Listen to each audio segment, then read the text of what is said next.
ضابط مصري يعبر قناة السويس ليعرض نفسه للتجسس لصالح إسرائيل. كيف تحول الضابط المصري لعميل مخابرات إسرائيلي، ورسالة الأب تقتل الجاسوس قبل إعدامه. أصعب لحظة على الأب إن ابنه يموت على حياة عينه، لكن لو شافه بيتعدم هيكون إيه رد فعله؟ بسألك لأن نهاية حكايتنا النهاردة كان فيها أب فخور إنه شاف ابنه واقف على طبلية الإعدام. لكل نهاية بداية، وفي حكايات بدايتها نهاية.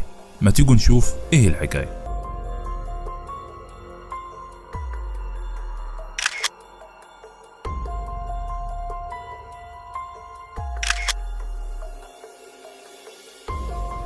كلنا فاكرين اخر مشهد في فيلم اعدام ميت لمحمود عبد العزيز، المشهد اللي ابوه بيقتله فيه وبيقول له جملته الشهيره: بايدي اطهرك من الخيانه يا ولد.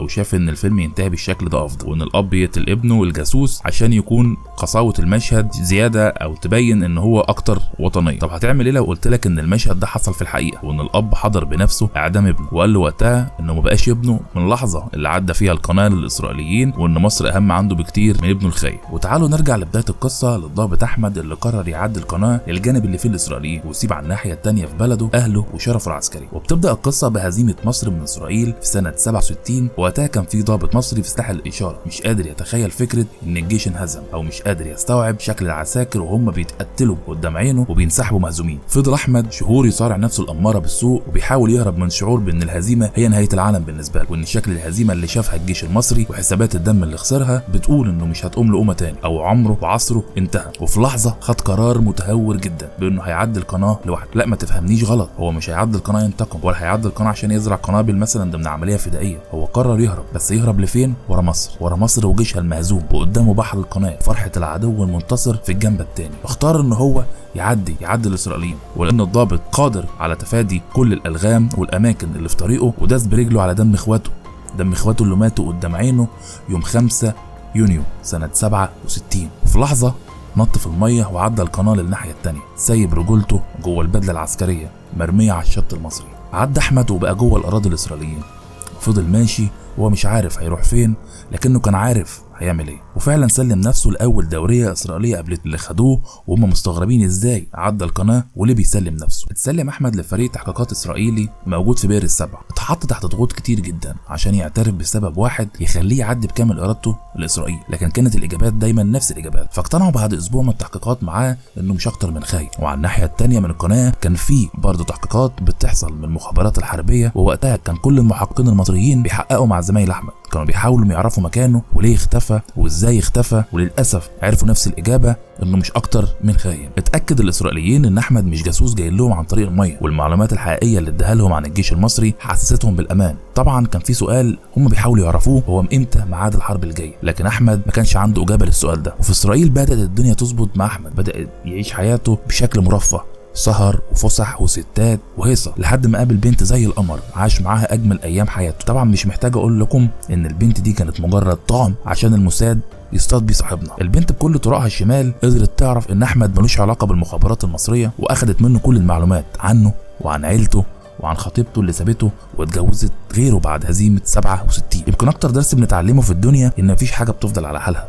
وبعد ما عاش احمد في جنة الاسرائيليين ونعيمها، كان مطلوب منه انه يرد الجميل ويدفع المقابل، واللي كان مهمه جاسوسيه يعملها على مصر بلده، او اللي كانت بلده. هو اكيد خاف واترعب، خاف يتمسك او خاف يرفض فينطرد من الجنه. المهم انه بعد ما فاق من الصدمه طمنوه انه هياخد اللي كفيه وزياده في اسرائيل، وانه هيتامن بكل الوسائل اللي تضمن حمايته جوه مصر. وفي سنه 69 رجع احمد لمصر من جديد بعد ما خرج منها وهو ضابط في الجيش. رجع لها وهو جاسوس، وقعد وقتها في اسكندريه لان مهمته كانت جمع المعلومات عن البحريه المصريه والاسلحه بتاعتها وتدريباتهم وكل شيء يخص البحريه المصريه. وفي اسكندريه اتعرف احمد بانه رسام، طول اليوم بيقعد على الكورنيش يرسم. ممكن تقول انه مش بيرسم للناس، ولكن كان بيرسم على الناس. وبدل ما ايده تتحرك بالفرشه ترسم البحر، كانت عينه جايبه اخر لحظه واخر نقطه في البحر. بيراقب الميناء الحربي ويتابع تحركاته البحاره والعساكر، وعن طريق جهاز الارسال والحبر السري كانت كل المعلومات بتوصل لاسرائيل في نفس اللحظه. ابتدت المخابرات المصريه ترصد اشارات لاسلكيه بتتبعت من اماكن مختلفه في اسكندريه، وهم عارفين الاشارات دي رايحه لمين، لكن ما يعرفوش يحددوا او ما قدروش يحددوا بالظبط مين اللي بيبعتها، ولولا بلاغ غريب جه اسمه البوليس كانوا اخدوا وقت كبير جدا لحد ما كشفوه. البلاغ كان جاي من شخص بيقعد يرسم على الكورنيش يوميا، لكن كان بيتردد عليه طفل صغير جدا بيبيع الفل على الكورنيش. اما اللي قدم البلاغ فكان والد الطفل، واللي شك ان الرسام كان عاوز يستغل ابنه جنسيا، وعشان كده بيديله فلوس كتير من غير اي داعي. وكانت اوصاف الرسام اللي اتبلغ عنه بتشبه اوصاف الضابط احمد اللي ركب الموج من سنه وراح اسرائيل، وعشان كده اتحط احمد تحت المراقبه واتكلم بيه ضابط مصري كبير مسؤول عن مكافحه الجاسوسيه. لكن الغريب ان احمد كان ماشي زي الالف، ما عملش اي حاجه تخلي حد يشك فيه، لدرجه انهم خلاص كانوا قربوا يفكوا الرقم من عليه. ومرت الايام وتعرف احمد على القهوه بشاويش في البحريه، وللاسف الشاويش كان لسانه فالت، فاتكلم مع احمد عن المدمره اللي شغال عليها ودرجه تسليحها. لكن الخطير في الموضوع انه اتكلم عن مدفع جديد هيضربوا بيه الجيوش الميدانيه والاسرائيليه، وبسبب ضخامه المعلومات ودقتها احمد قرر ان هو يجند الشاويش لحساب الموساد. يمكن يكون هروب احمد عن طريق الميه 67 خلاه يشبه السمك في حاجات كتير جدا، ومنها انه سهل يتعلق بالطعم بسهوله، وده اللي حصل له للمره الثانيه في اقل من سنتين. لان الشاويش البحريه الشاويش ما كانش شاويش، اللي كان بيديله المعلومات كان ضابط مصري كبير في إدارة المخابرات العامة المصرية. وبعد رسالة أحمد للموساد واللي بيتكلم فيها عن الصواريخ الجديدة اللي اشترتها مصر، قررت الموساد إنها تبعت ضابط مخابرات إسرائيلي يتأكد منها ويتأكد من المعلومات ديت عن وجود الصواريخ دي فعلا في مكانها في الصحراء زي ما كان بيقول له الشاويش، واللي بناء عليه كان أحمد بيبعت الرسائل والإشارات لإسرائيل. هنا قررت المخابرات العامة المصرية تكشف شخصية الجاسوس أحمد وتعمل له كمين هو والضابط الإسرائيلي. طبعا أحمد كان بايع القضية في ثانية ومن غير حد يدوس له على طرف، كان ميت من الرعب. اعترف على نفسه عن الشخصيات الإسرائيلية اللي كانت بتدربه، وعلى مكان جهاز الإرسال ما خلاش أي حاجة، اعترف زي ما بيقولوا من أول قلم. طبعا لو الإرسال انقطع أو اتأخر عن الميعاد اللي كانت الموساد بتستلم فيه الإشارات من أحمد، كانت هتحس إن في حاجات بتحصل غلط أو حاجات مش مظبوطة بتحصل، وعشان كده فضل أحمد يبعت الرسائل في نفس ميعادها يوميا زي ما المخابرات المصرية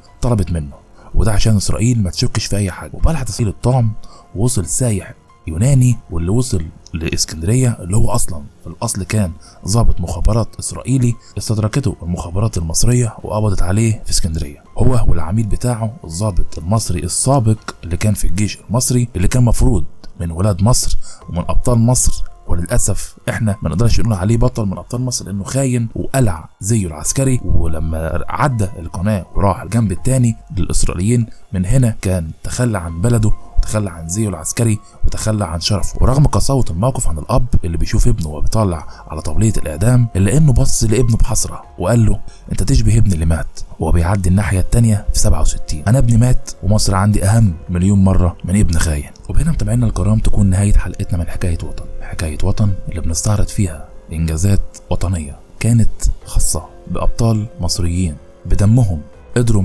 يحققوا استقلال مصر ويحققوا النصر لمصر، سواء باعمال كانت في الخفا او اعمال كانت بشكل علني. هنستعرض دوت كل يوم سبت في تمام الساعه 8 مساء بتوقيت القاهره، وحكايات وطن. ما تنسوش تعملوا اشتراك في القناه وتفعلوا الجرس عشان تكونوا من متابعين حكايه وطن. كان معكم محمد رمضان، وانتظرونا في فيديو جديد وحكايه جديده